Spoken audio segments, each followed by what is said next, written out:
So, Thanglal, I know for some folks who've been here for a while, there's some familiarity around who you are, but there's a lot of brand new folks, especially over the last, I don't know, 8 to 12 months. Can you just kind of familiarize our community with who you are? How did you end up to where you are today? Yes, my name is Thanglal Haokip, and I was born in a small village in Manipur, northeast India. And a place that where I was born, there is constant war between tribes. And then, there was a war for land, resources, and rights. And my family, we were 11 children. My parents were cultivator, and then they don't have much. We are very poor. In one of the tribal war, we lost our house, our belonging, everything that we know. We lost. About thousands of people were killed, hundreds of houses were burned. One of them is our house. So we become a refugee, and we were very poor. We land up in the street. Then we heard about a children's home where children are taken care. So me and my 4 siblings, 5 of us together, we landed in that place in Kota, Rajasthan, which is in the West India. And that is a place that where I met Uncle Matt and Auntie Donna and Sister Terence and Brother Scott. They came as a team to help us and then to be with us. And that was a kind of love, acceptance. Before that, we have not seen football, soccer, or kind of playing, but they came and played with us, spent time with us, tell us a Bible story. And that was a wonderful time that we met together. And as I was there, I was selected as a translator for them. I keep asking a lot of Bible questions to them and a lot of things about the belief and about God. And I'm still asking in this friendship. Yeah. And you and I both, we're still asking a lot of questions together, right? Yes. Yeah. How old were you when you arrived at the children's home? Maybe early teenage, and commit maybe about 12, 13. Yeah. So you got your education from the Bible Institute, and then what happened next?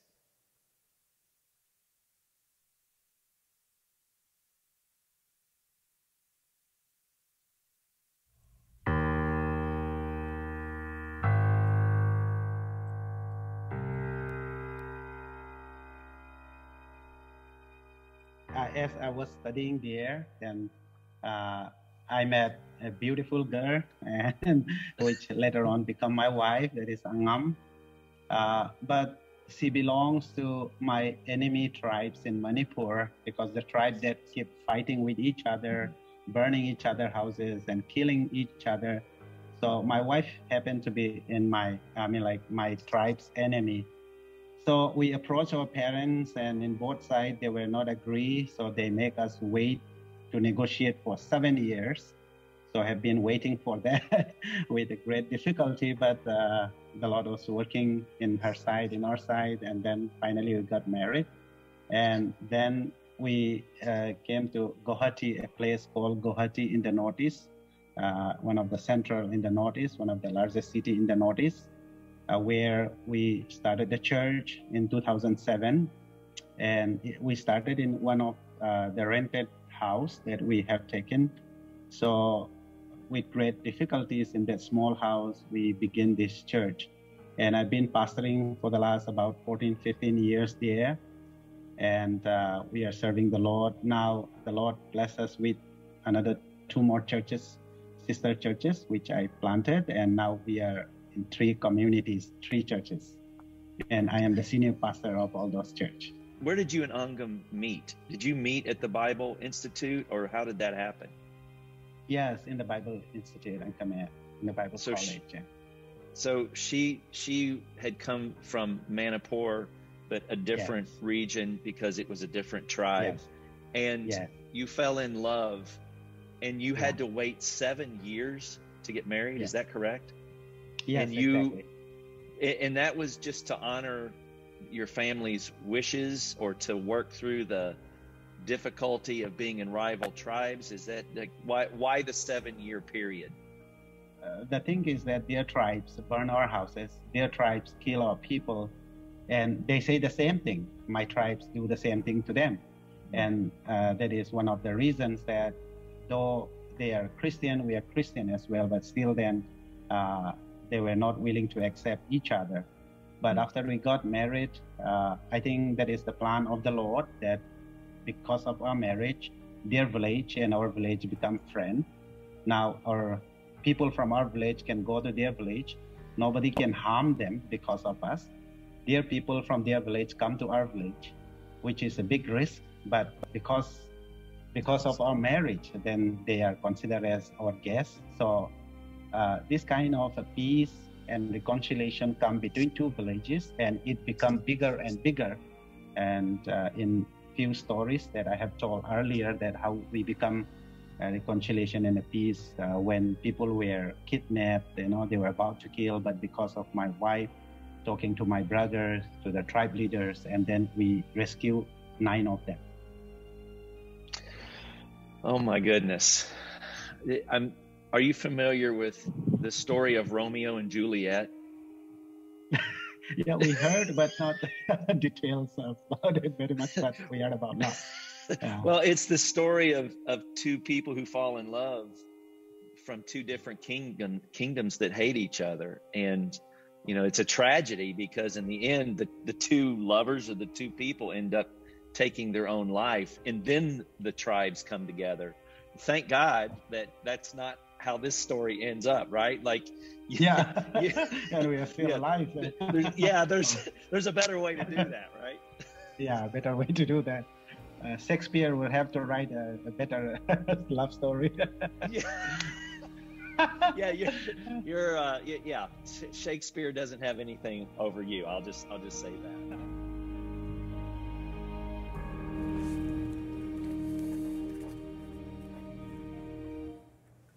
Well, good morning. My name is Matt, and I'm also one of the pastors here, obviously.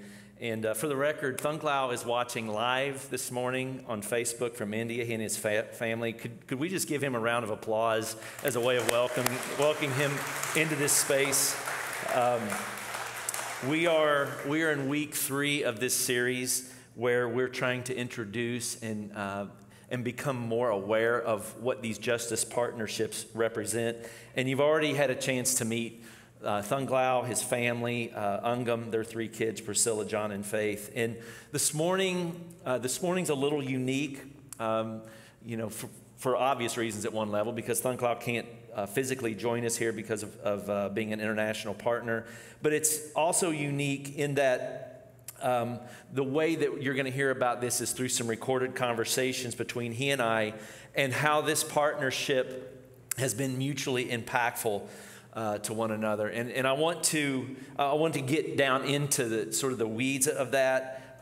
And the way I want to kind of get there is actually to circle back to this particular photo. And I know what you're thinking.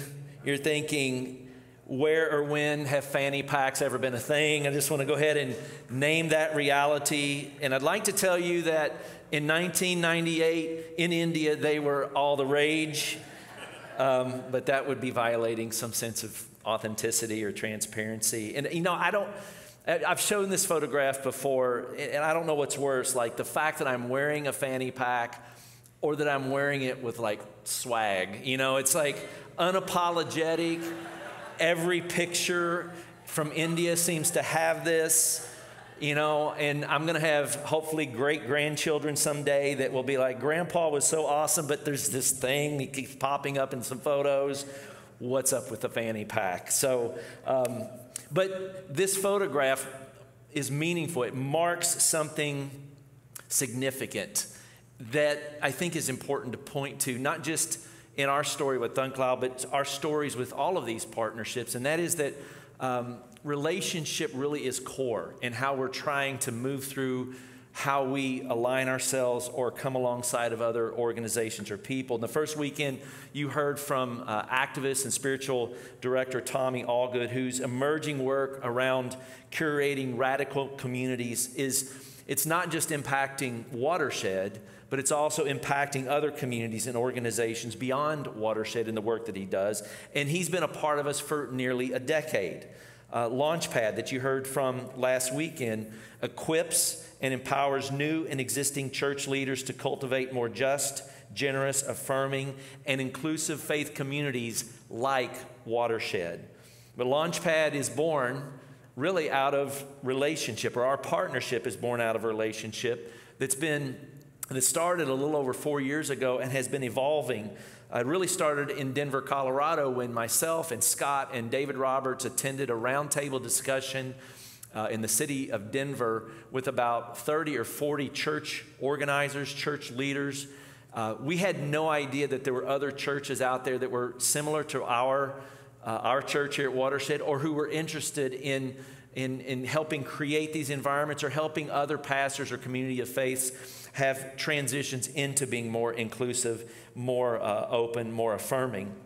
But this was the first time that we realized something was out there like us, and being able to sit around the table with Jen Fisher and Aaron Bailey and really getting to know them is what, like, those were the early seeds of relationship that is now starting to blossom. And then next weekend, Bishop Tanya Rawls is going to be here in the house, not only just to preach, but to give context to the work that she does across the spectrum of justice, and hear about how social justice communities and organizations that she's launched, that she's actually started and now leads. We're going to be able to hear about that. But we were introduced to Bishop Rawls 3 years ago in the midst of the pandemic and so much social unrest that was not just nationally here in the United States, but also in Charlotte. And our relationship with her was within the context of her helping us find language and vision for how communities of faith can be supportive in partnerships within the larger work of justice, the larger work of Jesus in our city.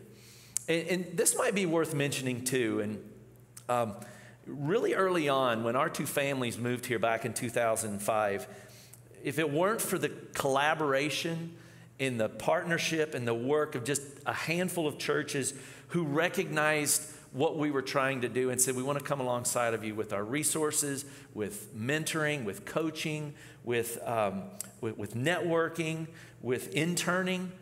Like, that was a game changer for us. I don't know that we would be here if there hadn't been some sort of group of churches at that stage of the game for us that met us where we were and helped us move into more stability. And part of what we get excited about in all of these partnerships is now, as a more established, as a more mature community, a body of Christ, there's an opportunity as a church to respond to the world, to respond to other work in the city and other, in some instances, fledgling work, that we get to be supportive and also benefit in terms of who we are as we struggle together, loving as though a different world is possible. Which brings me back to Thanglal. I'd like to offer a little more context, and Scott nodded to this earlier.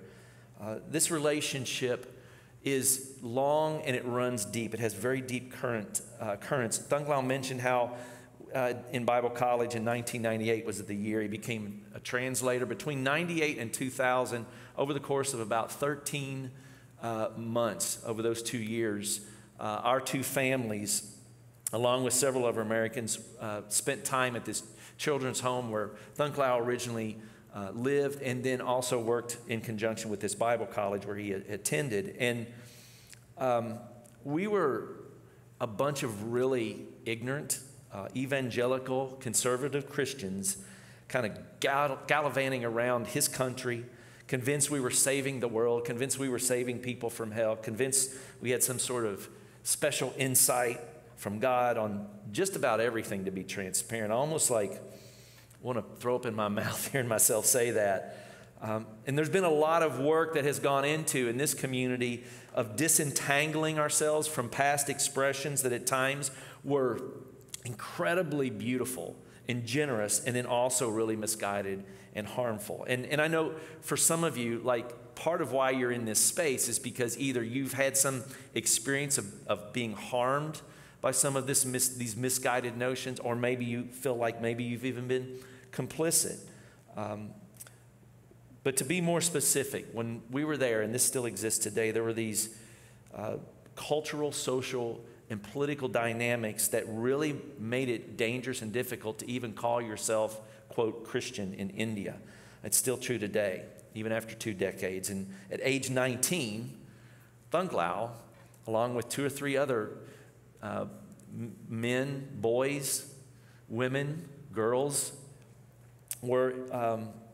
they were put in charge of escorting us and translating for our group within this context, accompanying our team as we moved from one place to another in that country. And it meant often that it kind of put a spotlight for him to be in a dangerous situation. I mean, bussing around a bunch of folks who are white in a country where you stand out like a sore thumb, like that's nothing to shake a stick at. That was really dangerous for him.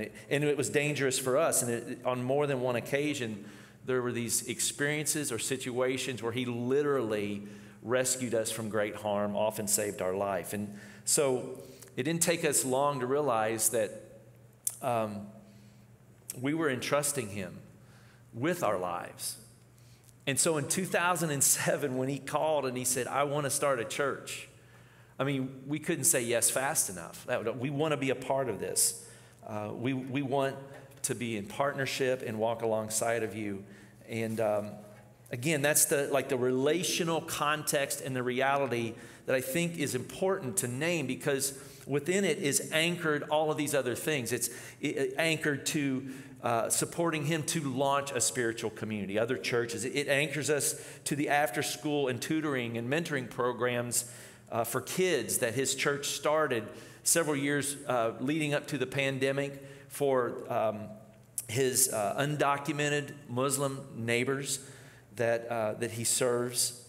It anchors us to the food and the blankets that we partnered with him in providing to these same families in a raging pandemic. It anchors us in the project this most recent Christmas of providing air tanks to sick and dying folks in Manipur, people from his own village. These are the sort of tangible ways that this partnership has existed between us. But there's also this other dynamic that we didn't think was going to happen, or didn't know that would happen, that's sort of evolved over the last several years, that I think is sort of like this. It's worth naming. It's worth trying to explain or shine a light on. It's no secret that in 2005, when Watershed started, we were dramatically a different community than we are today. Some of you were around during that time, and so you understand the drastic difference. There have been like these notable evolutionary shifts away from ideas or behaviors or ways of showing up or creating space that we started to realize are actually antithetical to the world that Jesus was trying to paint for his followers, his disciples, the people in his day and age. And we started to shift away from those sort of ways, and then started to embrace or envision ways that do actually align with the world that Jesus was pointing to. And what's true is that every time there would be like these cliques, it felt like there was a death process that we were going through as a community as we were waiting and hoping for some sort of resurrection. We call that process in shorthand reclamation, where there was a lot being reclaimed during those days. But in the earliest stages of it, there was nobody to talk to. Like, there was no other church. There was no other community of leaders. And I remember our staff would sit around a table, and Scott and I would often find ourselves in conversations in coffee shops, and would just like lament and say, just what if? Like, what if there was just somebody, or if only there was somebody that we could talk to, if only there was someone who could hold this tension with us, if only there was a voice or a community of people that would allow us to say the thing out loud that like is going on inside of ourselves or the things that we say in private. If only there was a person or group of people that would like host our disruption, our curiosity, our questions, so that at least we knew we weren't alone. If only there was someone like that. If only.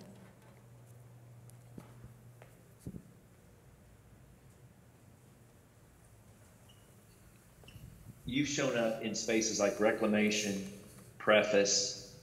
You and I have been talking for 2 years. Can you talk about the impact of those conversations? Yes. Yeah, Uncle Matt. First of all, it was really a great joy to be able to, kind of feel like I am inside the Watershed, which I'm really longing for, excited about. And then I'm so happy, so glad I learned a lot. First, I will tell about the challenges. Because since this happened in the evening in US, and which is midnight for me here in India, so I have to get up at about 3:30 in the morning in order to get prepared for 4 o'clock, because it's at 4 o'clock in the morning. So I start kind of seeing friends and people who have joined Watershed scholars, like which I would have never met in life, like Peter Rollins. And then though the Irish or Scottish language was a little bit difficult to understand it, but still then it was good. And also going through Rob Bell's kind of books on the trampoline and the brick wall, Christianity and things like that. And one more thing that which interests me very much is that it was very safe place to ask questions. I come from kind of like a nation, I live in a nation where you don't ask questions. You don't ask questions too much to the teacher, too much to the, especially pastors, or especially in matter of faith. We don't question, we just believe whatever passed down. But sometimes it doesn't make sense, because the Bible written in different contexts in 2,000-3,000 years ago, and then when it is not relevant, we just say okay, and then we just believe. But here, this is totally different scenario and context where it's safe to ask a question. I do not know whether I annoyed Uncle Matt, Scott, or Pastor David by asking a lot of questions, because what I have seen is that suffering, and it was at the time of pandemic especially, where in you turn your left and right, that you see that people are dying because lack of oxygen and lack of hospitality and hospital, and lack of medicine, lack of vaccines, and poverty everywhere, and lockdowns, and all those things. So I asked a lot of questions that where is God when these innocent people are suffering, not in a matter of hundreds of thousands, but it's in a matter of millions, and kind of like when all over the world. It was a place that where I start kind of my thinking kind of evolved, or kind of growing, and my understanding was kind of enlightened, and then things like that. I used to believe that kind of God is a white man, and he is not brown, where I have a brown skin, but God is white. And then I used to believe that God is a male, because that's what, pass it down to us. And I used to believe that God is very angry if you are not behave well. And that's how I teach my children, my church. But through this place that I learn about God, then that hyper being, super being, and then ground reality. And with all those involvement, all those asking questions and answers, and through those preface and reclamations, then I start reasonizing what I believe, and I start ask a question. And I didn't get some of the answers, but still I enjoy the journey.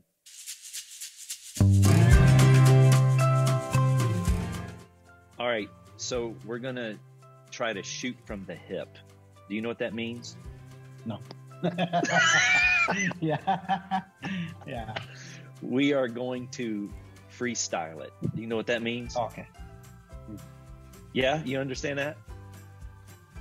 Okay, shoot from the hip, freestyle. We're going to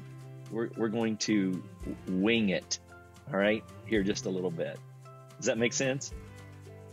All right. Not very much, but you know, I think people don't understand me a lot of the times, and you just tell me I don't understand you, and that's really helpful, because most people just you know, I have a full dose of reality when I'm with you. All right, so I'm just curious, like, is there something that you have changed your view on over the last couple of years because of the way that Watershed has engaged in the conversation with you, or you've engaged in the conversation with us? Uncle made a lot. I do not know whether I would be able to number them all, but being a pastor in India is, Uncle made kind of like, you are sometimes a pastor, you are sometimes a driver, you are sometimes a father, you are sometimes, I mean, everyone depends on you. People who are kicked out from their homes because of their faith, they depend on you. And then they have a lot of questions to you. And then you are the one, they look us that we have every answers. But on the other hand, deep down, we do not have the answers. we ourselves are struggling. And then we cannot say to the church that I don't have the answers. And I cannot say to the church that I'm also still looking for the answers. I think I have asked you this more than 2 times about this Holy Communion, where we are putting people who are not baptized not to take part in that. And without realizing, I have been doing this for the last 10, 15 years, that where believer, a wife or husband, they will take part in that Holy Communion. And husband or wife who is not a believer, they will not take part in that. Now, without realizing, after talking with you, my eyes were open to see that I am discriminating, or I am creating a wall between this husband and wife. One is a believer, another is a non-believer, because of that elements, that wafer and a kind of a wine and that cup. So now we don't have the answer so far how to do it, but still it was a kind of a moment that sparked that we start thinking about it, where how we accommodate, how we accommodations, and these things are new terms, that how we can be inclusive in how we present the love of Christ in the church.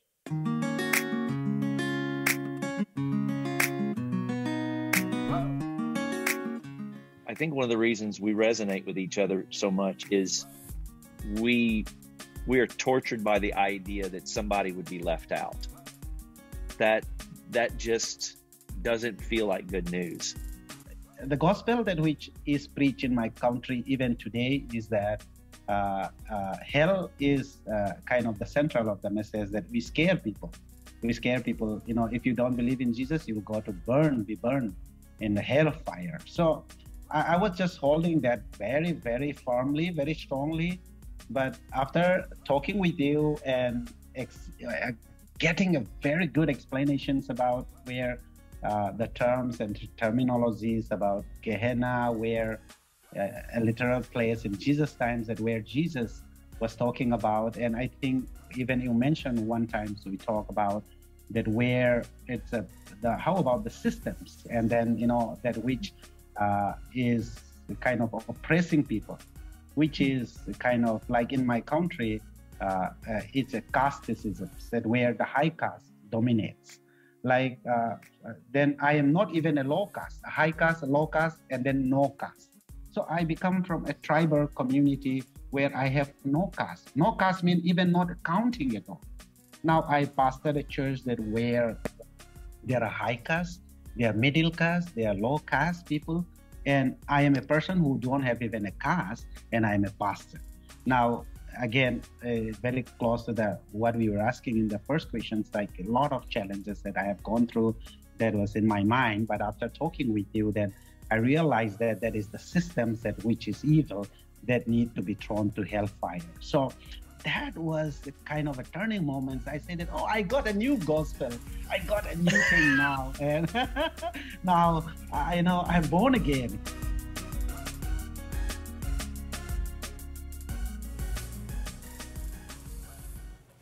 So you're starting to see, like, this is a fascinating, beautiful relationship that exists between our community that's spanned a decade and a half between us and Thanglal.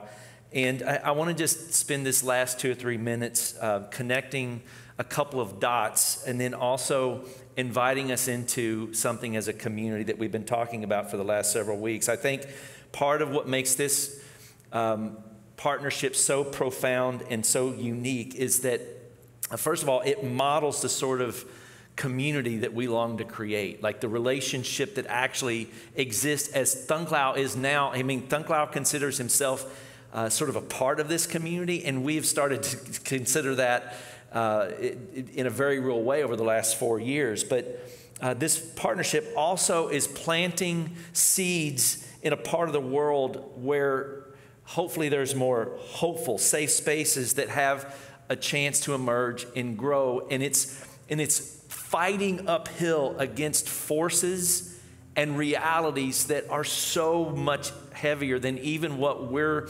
working uphill against here in our country, which sounds staggering, doesn't it? That there's actually a place that like shares the same difficulty of escaping gravity with even more energy.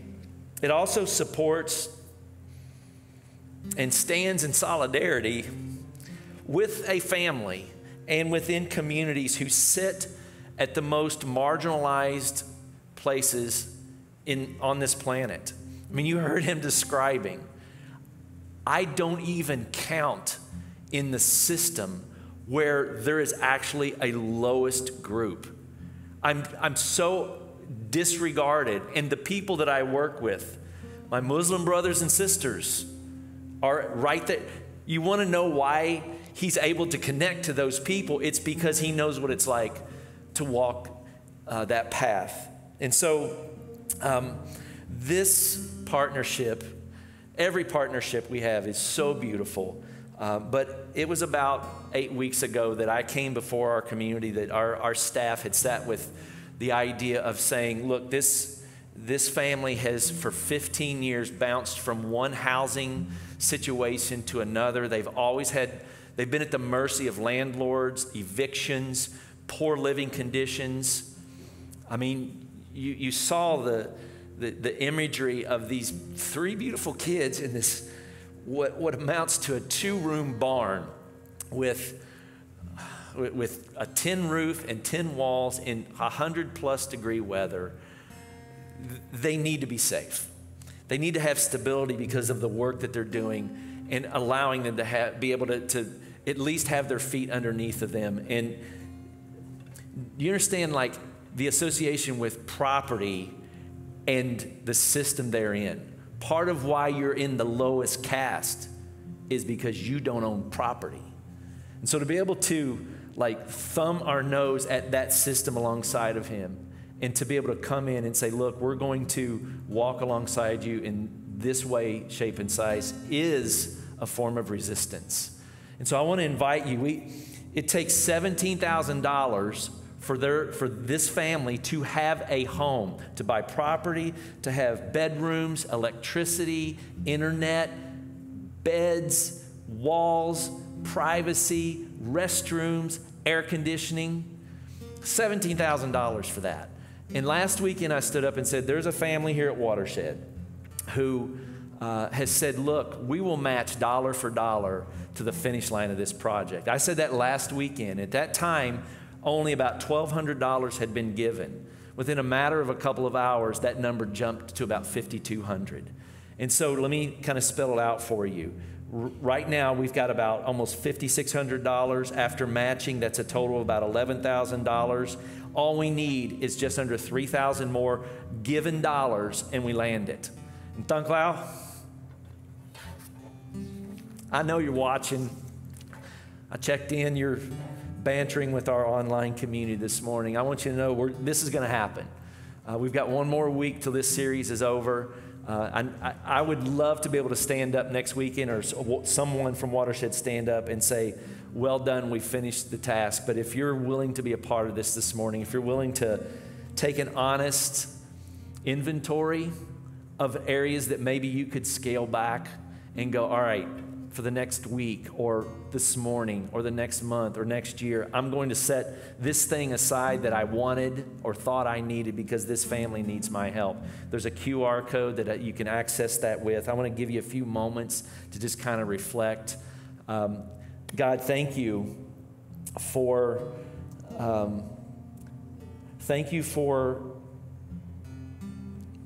creating relationships. I had no idea, we had no idea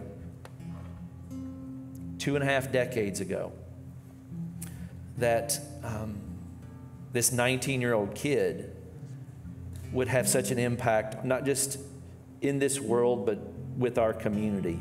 You know what? That's not true. I remember Scott and I often we would say this kid is special. So thank you for allowing us to be a part of this. God, thank you for being a community that not only sits with so much of what is happening in the world, so much of what is happening in our own lives, and ask really hard, beautiful questions about what it means to be more human, what it means to join others in the effort, in the ambition of creating a different world. Thank you, God, that we get to do this together. And thank you, God, in advance for the way that you will inspire and invite this community to make a difference, not just today, but in our weeks and months and years ahead. It's in Christ's name I pray. Amen.